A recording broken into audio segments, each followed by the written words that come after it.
Réveil pour l'éveil dans la voie de la méditation présente.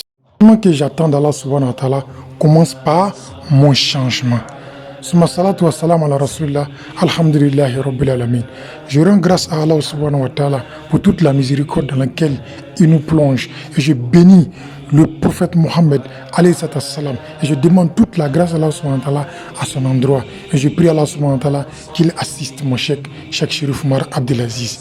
Alhamdulillah. Pourquoi est-ce que le changement qu'on attend d'Allah subhanahu wa ta'ala ne vient pas?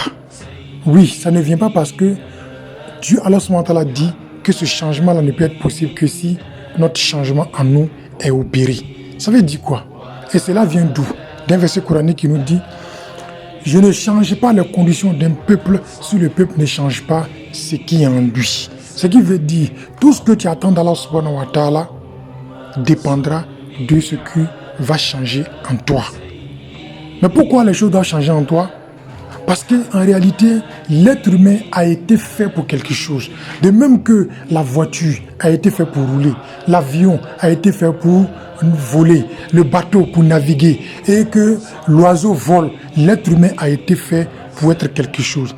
Tant que tu ne seras pas en train de faire ce pourquoi tu as été fait, même s'il se trouve que tu as de l'argent, tu as un poste, tu as le pouvoir, tu as toutes les relations, même s'il se trouve que tu n'as pas l'argent, tu vas voir que tu seras toujours malheureux. Tu seras toujours dans une insatisfaction. Tu as l'impression qu'il y a quelque chose qui manque. Tu as l'impression qu'il y a quelque chose qui n'est pas complété. Ce n'est pas une affaire de richesse. Ce n'est pas une affaire d'argent. Ce que je suis en train de dire, je suis en train de parler de quelque chose de plus fondamental, de plus essentiel dans ton existence. Ce n'est pas d'avoir une femme, d'avoir des enfants. Tu peux avoir tout ce que tu veux, mais tu ne te sens pas heureux, tu ne te sens pas épanoui, tu ne te sens pas apaisé, tu as l'impression de courir derrière quelque chose que tu ne trouves pas, parce que tu penses que tu vas le trouver dans chaque chose que tu vois. Mais sache une chose, Allah subhanahu wa ta'ala, il dit quoi? Il dit: ce bas mon n'est que jeu, amusement et distraction. À partir du moment, ça ne peut pas quelque chose qui doit te distraire, ne peut pas t'apporter l'apaisement. Ça peut te distraire un moment, ça peut un semblant d'apaisement, mais dès que le jeu finit, automatiquement les choses reviennent. Alors qu'est-ce qu'il faut comprendre? Ce qu'il faut comprendre, c'est que Allah subhanahu wa ta'ala déclare dans le Coran, il dit quoi? Il dit: nous avons établi notre califat sur terre. Et qui l'a appelé calife? Il t'a appelé toi, il t'a appelé moi, calife d'Allah subhanahu wa ta'ala. Mais qu'est-ce que ça signifie être calife d'Allah subhanahu wa ta'ala? Être calife d'Allah subhanahu wa ta'ala, c'est être l'ambassadeur d'Allah subhanahu wa ta'ala. Être l'ambassadeur d'Allah subhanahu wa ta'ala, c'est être le représentant d'Allah subhanahu wa ta'ala. Alors tu ne peux pas être le représentant d'Allah subhanahu wa ta'ala et tu n'es pas en train d'être à l'image d'Allah subhanahu wa ta'ala. Si tu n'es pas en train de faire ce qu'Allah subhanahu wa ta'ala attend de toi, en ce moment-là, c'est normal que tu sois frustré, tu sois déboussolé, stressé. Tu as l'impression que tout ce que tu as eu comme bonheur, comme argent, comme pouvoir, tu as l'impression de n'avoir rien du tout. Tout ce qui te manque, tu as l'impression que sans ça, tu n'as pas le bonheur. Tu as l'impression que malgré que tu puisses, tu arrives à résoudre ça petit à petit, tu n'es pas aisé, mais tu as l'impression que tu n'es pas heureux, tout simplement parce que tu n'es pas en train de devenir ce que Dieu attend de toi. Mais qu'est-ce que Dieu attend de toi? Dieu attend de toi que tu sois son calife, son représentant, son ambassadeur. Comment? Alors, ce matin, on me dit: mon serviteur ne cesse de se rapprocher de moi après les actes obligatoires que par les actes surrogatoires, jusqu'à ce que je l'aime. Quand je l'aime, je le deviens. Je deviens sa main avec laquelle il saisit, son pied avec lequel il se déplace, ses yeux avec lesquels il voit, sa bouche avec laquelle il s'exprime, l'oreille avec laquelle il entend. Et quiconque va contre lui me trouve moi Dieu en chemin. Et si cet dernier veut quelque chose, il lui suffit seulement de dire soit et la chose devient. Frère, sœur, voilà ce que Dieu attend de toi. Dieu attend que tu deviennes son instrument.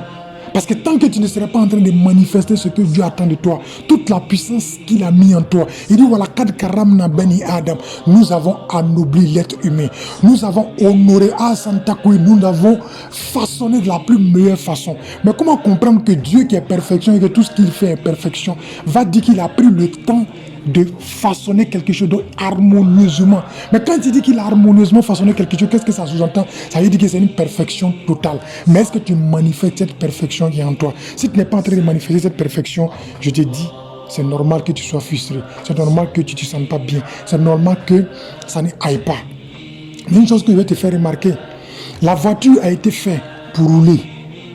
Mais pour que la voiture roule, il lui faut du carburant. Sans carburant, la voiture ne peut pas rouler.